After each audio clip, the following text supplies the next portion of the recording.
It's been 1 week since Elena's relationship ended, and she has spent the past 7 evenings reading a conversation she cannot rewrite.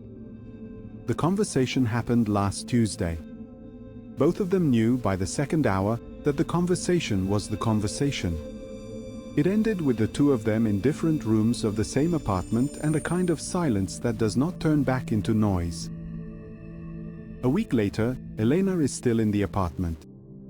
He has moved out. The lease is hers. The evenings now are an exercise in something Epictetus tried to spare his students from. Epictetus, in his handbook, gave his students one instruction about loss that has unsettled people for 2,000 years. Do not wish for things to happen as you would have them happen. Wish for them to happen as they do happen. And your life will go well. It sounds, on first reading, like resignation, like surrender, like a recommendation to want less. It is not. Epictetus was making a precise observation about where suffering actually comes from.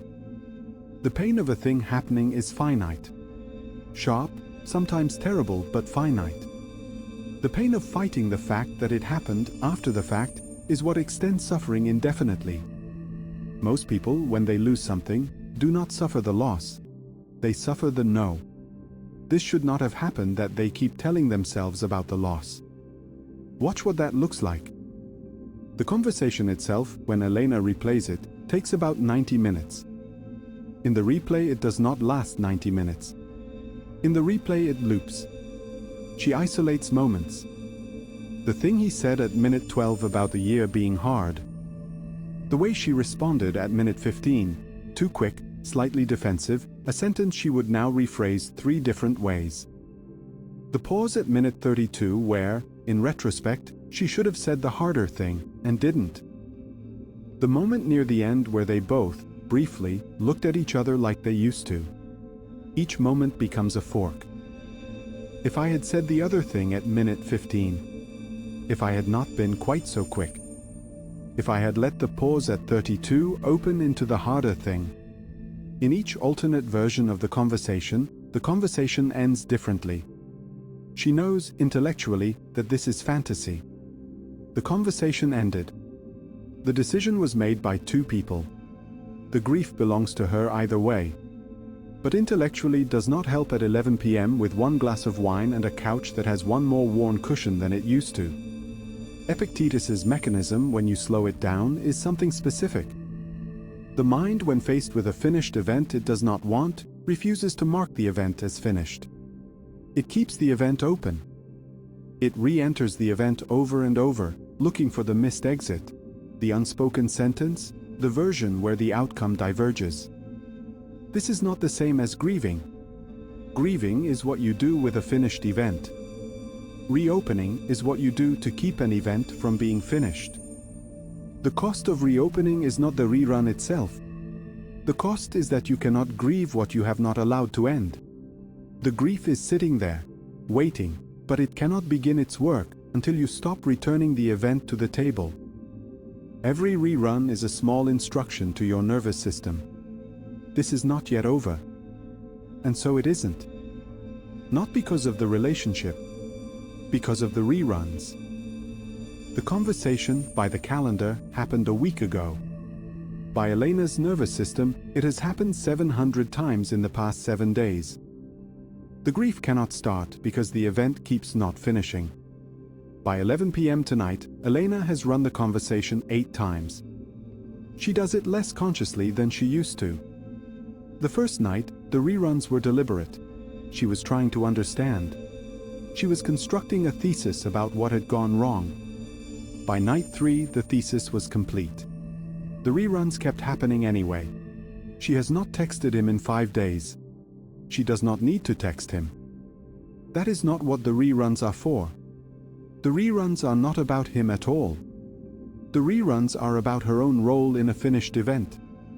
About the sentence she said at minute 15, which she keeps wanting to take back, which she cannot take back, which she will keep wanting to take back at 11 p.m. every night for as long as she lets the event remain unmarked as over. She is not in grief yet. That is what she has not realized. She is in something prior to grief. A stalling place where the loss has not yet been allowed to start being a loss. Epictetus knew this place. He wrote about it explicitly. He thought it was where most of the avoidable suffering of a human life accumulated. Epictetus's instruction is not to accept it intellectually. He knew you already accept it intellectually. The intellect is not where the problem is. The move is to stop responding to the event as if it can still be revised. When the rerun starts, and it will start, the work is not to argue with it. The work is to recognize the rerun as a rerun, and to gently put it down. Not by saying, "This is fantasy," and lecturing yourself. By saying internally something more like, "Yes, that happened. That sentence was said. That fork was taken." And then turning your attention elsewhere. Not as an escape, but as a closing. Each closing is small. They accumulate. Over a number of evenings, Epictetus does not promise a number, but it is more than 7 and probably fewer than 70. The event begins to register as finished. And then, only then, the grief is allowed to start. The grief, when it begins, is real. It is also, paradoxically, easier than the stalling place. The stalling place is infinite. Grief has a shape. 3 weeks later, the reruns are not gone. They surface sometimes when she is doing dishes or driving. The fork at minute 15 still has its appeal. The pause at 32 still suggests a different version of the conversation. What has changed is what she does with them. She lets the rerun begin. She notices it has begun. She thinks with something almost like patience, "Yes, that happened. That sentence was said." And the rerun, deprived of its argument, mostly subsides. Behind the closing, the grief has started. It is doing its work in the background on its own schedule, the way grief does when it is finally allowed to begin. The conversation ended a month ago. Elena finished it last Tuesday. Epictetus wrote it as a wish. Wish for things to happen as they do happen. It is not surrender. It is the door that lets grief in to do its work. Until you mark the event as over, nothing else can start. A series on Stoic philosophy for the moments you're actually in. Theme: rumination, using Mobius strip marginalia, fits the loop of reruns mechanism. Note: borderline overlaps with rumination theme in Shorts library. Worth distinguishing in metadata so the channel doesn't feel like it repeats. This case study extends rumination into acceptance of the past, which is the Epictetus angle versus the Marcus angle in LF0001.